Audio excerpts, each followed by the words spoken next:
Governor, some of these questions I've received from other reporters, including this first one from Sarah Schulte from WLS.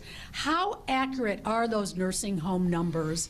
Are residents who test positive and die at hospitals being counted as COVID cases, or are they nursing home deaths? Can you explain that part?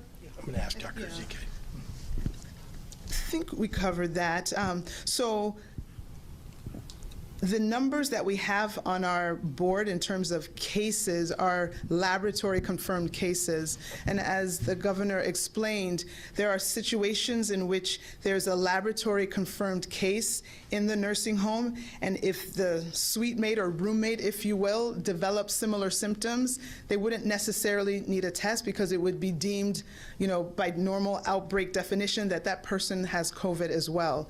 And so that would come under a COVID case, a presumed COVID case in our outbreak status, but there would never have been a laboratory confirmation.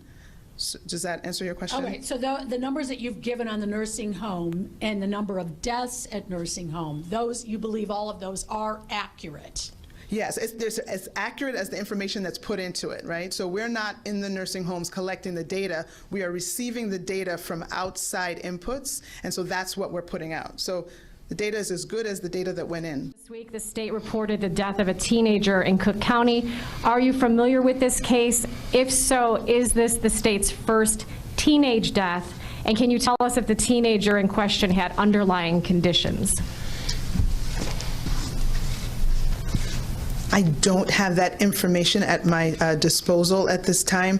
I know we have had people of all age groups die. I just want to be clear in terms of the definition of people dying of COVID. So the case definition is very simplistic. It means at the time of death, it was a COVID positive diagnosis. So that means that if you were in hospice and had already been given, you know, a few weeks to live, and then you also were found to have COVID, that would be counted as a COVID death. It means that if technically, even if you died of a clear alternate cause, but you had COVID at the same time, it's still listed as a COVID death. So everyone who's listed as a COVID death doesn't mean that that was the cause of the death, but they had COVID at the time of death. I hope that's helpful.